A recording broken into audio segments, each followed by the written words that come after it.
Bom, nós vamos falar agora de um circuito, de um chip chamado amplificador operacional. Esse amplificador operacional talvez seja o mais importante e o mais simples, paradoxalmente, dentro aí da eletrônica, para que você possa estar fazendo uma série de coisas de uma maneira bem mais simples, maneira bem mais direta do que ficar usando transistor e outros componentes discretos.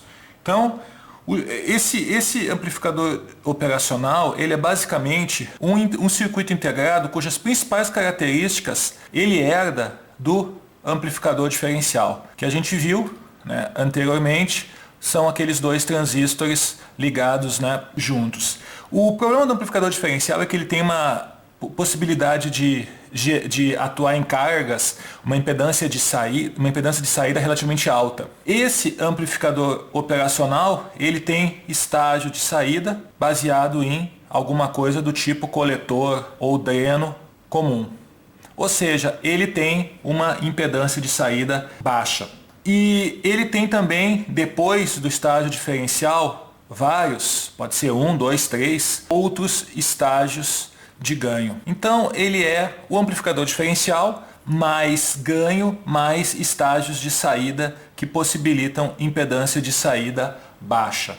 Então na prática esse negócio chamado amplificador operacional tem uma impedância de entrada enorme, que é desejado, tem uma impedância de saída baixa, que também é desejada, e tem um ganho de tensão também enorme. E tudo isso às custas de um custo, né, relativamente baixo. Isso aí é um dispositivo que custa aí R$1, R$2, um pouquinho talvez mais caro que um transistor.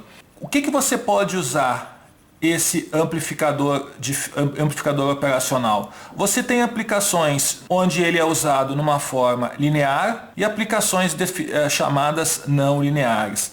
As aplicações lineares que você pode usar, a primeira e a mais simples talvez seja usá-lo como amplificador. Você pode usar como integrador, como diferenciador, e aqui entenda-se, trata-se de um filtro passa alta e passa baixa. Você pode fazer um somador com ele. Você pode fazer também operação de produto, embora a operação de produto não seja tecnicamente linear, você também pode fazer produto de dois sinais no domínio tempo. Nas aplicações não lineares, você pode fazer uma operação de comparação, como comparador, um sinal em relação ao outro, qual que é o maior. Você pode usar como gerador de esterese, que é um negócio importantíssimo em instrumentação, Schmitt-Trigger, gerador de esterese.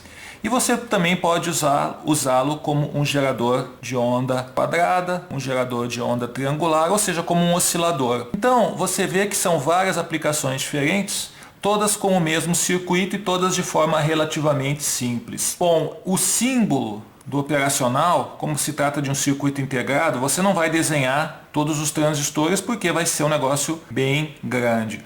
O símbolo do operacional é esse aqui. Eu tenho um pininho mais, um pininho menos e um pininho de saída aqui à direita. Então essa aqui é a chamada entrada não inversora e a entrada inversora. E como se trata de um chip, eu tenho sempre que alimentá-lo com uma tensão idealmente simétrica, né, mais VCC menos VE. Eventualmente você não desenha, para ficar mais simples, as alimentações quando você faz o esquema elétrico. A alimentação tem que ser simétrica, lembrando, de novo, né, se você entrar com sinal assim, sinal de entrada, que está oscilando com offset zero, como é aqui na figura, e se você estiver usando o seu operacional com mais 12 e zero, é óbvio que essa partezinha de baixo aqui, ó, ela não vai ter como ser amplificada. Porque como que esse sinal vai aparecer grandão aqui na saída se ele não tem uma tensão negativa?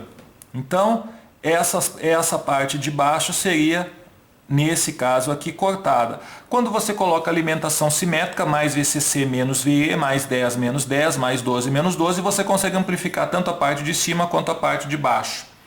Dá um pouco mais de trabalho, não é um negócio tão simples na prática, mas você consegue daí amplificar para os dois lados. Bom, um dos parâmetros, o operacional tem vários parâmetros que eu vou falar rapidamente aqui. Um dos parâmetros mais importantes do diferencial é o CMRR.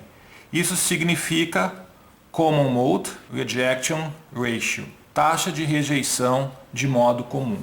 Então isso aqui significa o seguinte, o quanto que você mata o modo comum.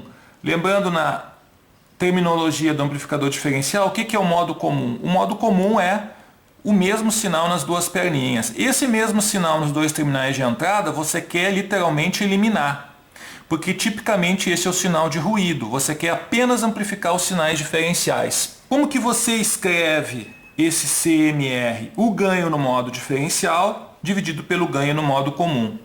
Como se trata de um número muito grande, a gente usa dB.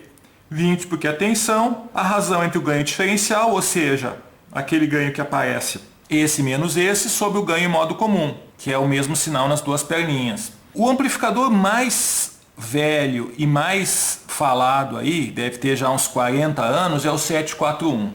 Então o 741, LM741, é um amplificador extremamente antigo, mas está em tudo quanto é livro, você encontra em tudo quanto é lugar. Tem um desempenho aí talvez um dos piores possíveis, porque ele é muito antigo. Então, esse LM741, que deve custar R$2, coisa baratinho, ele tem um CMRR aproximadamente entre 90 e 95 dB. Então, para você ter uma ideia, se você fizer, vamos pegar aqui 100 dB, né? 95, vamos pegar 100 dB. 100 dB é igual a 20 log de AD sobre AC. Qual que é a razão entre AD sobre AC? 20 por 10, 100 por 20 dá 5, log 10 na 5 é o ganho AD sobre AC. Ou seja, o ganho em modo diferencial, o que é 10 na 5? 100 mil. O ganho em modo diferencial é 100 mil vezes maior do que o ganho em modo comum. Então, para você ver, isso ele herda do amplificador diferencial que está logo na entrada dele. Ele realmente mata todos os sinais em modo comum que aparecem aqui nos terminais dele. Ele amplifica o modo diferencial e mata o modo comum nessa ordem de grandeza aqui em torno de 100 mil vezes. Já que nós falamos do ganho AV, qual que é a ordem de grandeza do ganho AV? É coisa de 106 dB. Você vai dizer, puxa vida, mas 106 dB é um valor muito alto. Sim, é um valor muito alto, só que esse ganho em modo diferencial, nós vamos ver daqui a pouquinho, ele é o ganho em open loop, ou seja, sem feedback. Você nunca vai usar o seu, nunca é uma palavra forte, mas você dificilmente vai usar o seu amplificador operacional sem feedback, porque o ganho é muito alto. Parece um contrassenso isso, mas nós já vamos entender por que acontece isso. Quando você usa a realimentação, esse ganho cai para valores mais palatáveis. Então, o ganho diferencial na ordem de 106 dB. Então, esse ganho diferencial, só lembrando, é a tensão diferencial, é a tensão de saída sobre a tensão de entrada diferencial. Ou seja, quanto que tem de uma perninha para a outra. 106 dB.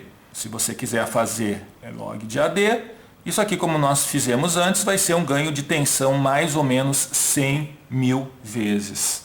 É um ganho relativamente, é um ganho estupidamente alto. Resistência de entrada. Como nós falamos, a resistência de entrada do operacional é bem alta. Então, nós temos coisas aí em torno de 1 mega ohm, se você estiver usando o seu chip em tecnologia bipolar, para coisas da ordem de 10 na 15 ohms, se você tiver com tecnologia BMOS. O que é BMOS? Bipolar e MOSFET. Você usa o melhor das duas situações. Idealmente você quer que o estágio de entrada, que é baseado em amplificador diferencial, seja MOSFET, para que a impedância de entrada seja gigantesca. Ou seja, não entra nada aqui para dentro. Ele é literalmente um circuito aberto, ele não consome corrente. Você pode ligar a carga mais magrinha que for aqui na entrada, ele não vai consumir corrente. Terceiro ponto, resistência de saída. Qual que é a resistência de saída? Tipicamente, o operacional tem em torno aí de 100 ohms. Então é um valor baixo, Você inclusive pode ligar o seu operacional, o seu chip, é um chip comum, um chip pequenininho, num alto-falante pequenininho você consegue escutar alguma coisinha, porque a impedância é 100 ohms. Se você quiser um boost de corrente, o que você pode fazer é um negócio assim. você vai ligar o seu operacional, a saidinha dele, num estágio de coletor comum, alguma coisa assim, ó, mais 15, menos 15. E aqui no meio você vai ligar o seu alto-falante, a sua carga de valor baixo, certo? Você vai fazer uma coisa mais ou menos assim. PNP, NPN, né, ou que seja MOSFET, mas você vai estar pegando a saidinha no emissor para que ele tenha ainda assim uma impedância mais baixa do que o do operacional. Tem algumas coisas mais sutis, como por exemplo, tensão de offset. A gente vai falar rapidamente que isso aqui é um negocinho um pouquinho mais complicado. Tensão de offset é o seguinte, você espera que quando o seu sinal de entrada aqui for zero, seu sinal de entrada diferencial for zero, você tenha uma saída zero aqui também.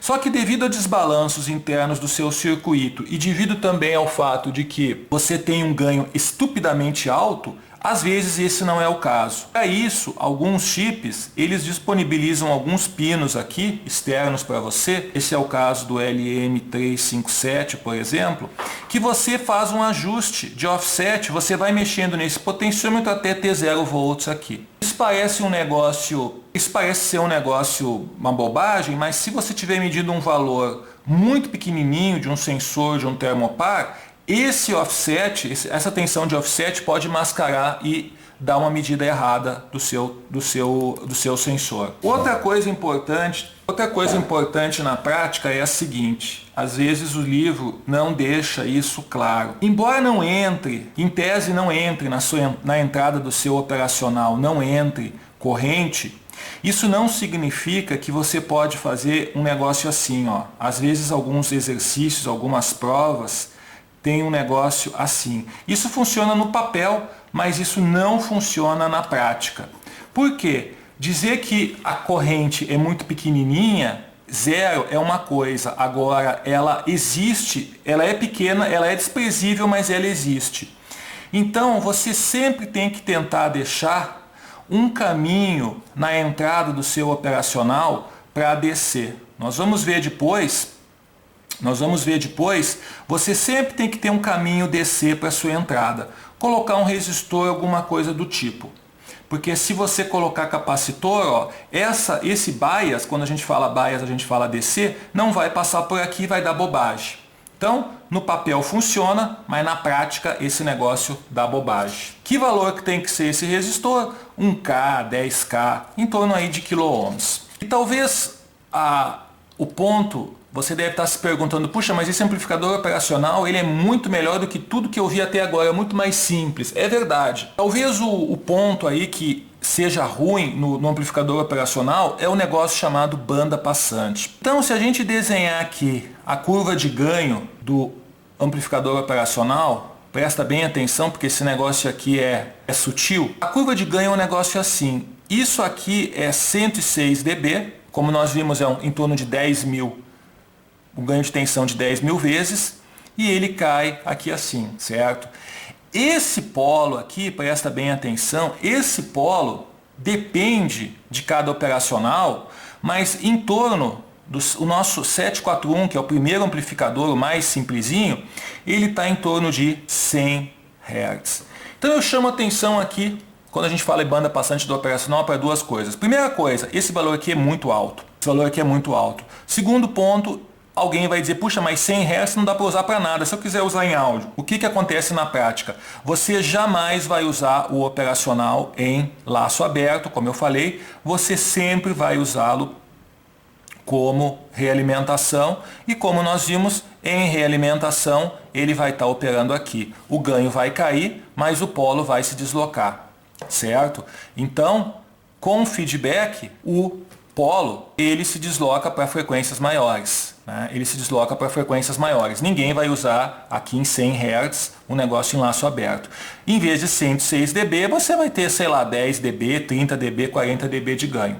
Mas você vê, quanto maior for o ganho, se eu quiser um ganho aqui em cima, a minha faixa de passagem vai ser menor. Então você sempre tem que fazer o trade-off, né, o GBW entre ganho e banda. Você não consegue ter os dois. Não dá para fazer milagre.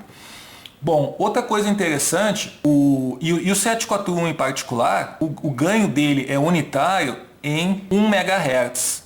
Ou seja, mesmo que você faça o ganho em 1 MHz, você já não tem mais ganho. Então os operacionais, em geral, eles funcionam em frequência baixa. Você não espera que você vai fazer um amplificador de 40 MHz, 20 MHz para cima usando operacional. Até existem operacionais que funcionam em frequências altas, 300, 400 MHz, mas eles são bem mais caros. Coisa aí da Analog Devices, coisa de primeira linha, são bem mais caros, você não vai pagar 2, 3 reais por eles. E outra coisa interessante aqui, isso aqui é muito importante para a instrumentação, o operacional, ele amplifica DC. Então percebe que naquela curva de ganho, você percebe o seguinte, ele não tem polo FL, todo amplificador operacional amplifica DC. Porque ele tem que ser um negócio que funcione em instrumentação. Em instrumentação você tem frequência praticamente zero, de termopar, de sensores em geral. Então todo amplificador operacional tem que amplificar DC e todo amplificador operacional em geral tem uma frequência de corte relativamente baixa. Até coisa de 10, 15, 20, 100 kHz você pode usar operacional, a partir daí você pode começar a ter problemas. Um parâmetro bem importante do operacional é o chamado slew rate. Isso em português seria alguma coisa como... Esse slew rate ele é definido como ΔVO sobre ΔT. Isso aqui é um negócio seguinte, ele está dizendo o seguinte, o quão rápido você pode variar a saída. Percebe que esse negócio está intimamente relacionado com a banda passante. Então, se a sua resposta em frequência ela é ruim, o seu slew rate vai ser mais lento. O que você faz? Você tem que baixar o ganho. Isso aqui não é nada mais, nada menos do que a expressão desse negócio aqui no domínio tempo. Pensa um pouquinho, reflete, você vai ver que isso é outra forma de falar da banda passante. Aqui nós estamos falando em domínio frequência, aqui nós estamos falando em domínio tempo. Então, por exemplo, se o slew rate você tem um ganho alto, o que significa? O seu ΔVO vai ser maior, a sua saída vai ser maior. Se o seu ganho é alto, você vai ter que pagar um preço fazendo com que a sua resposta seja mais lenta. Se a sua resposta é mais lenta, ele não vai conseguir acompanhar a saída. O que você vai ter que fazer? Você vai ter que deixar o seu ganho menor. Então, é a expressão do domínio tempo desse negócio. E sempre lembrando, esse slew rate é um negócio assim, você define como isso aqui é a saída pelo tempo, o slew rate é esse negócio. ΔVO sobre ΔT. Isso é o slew rate.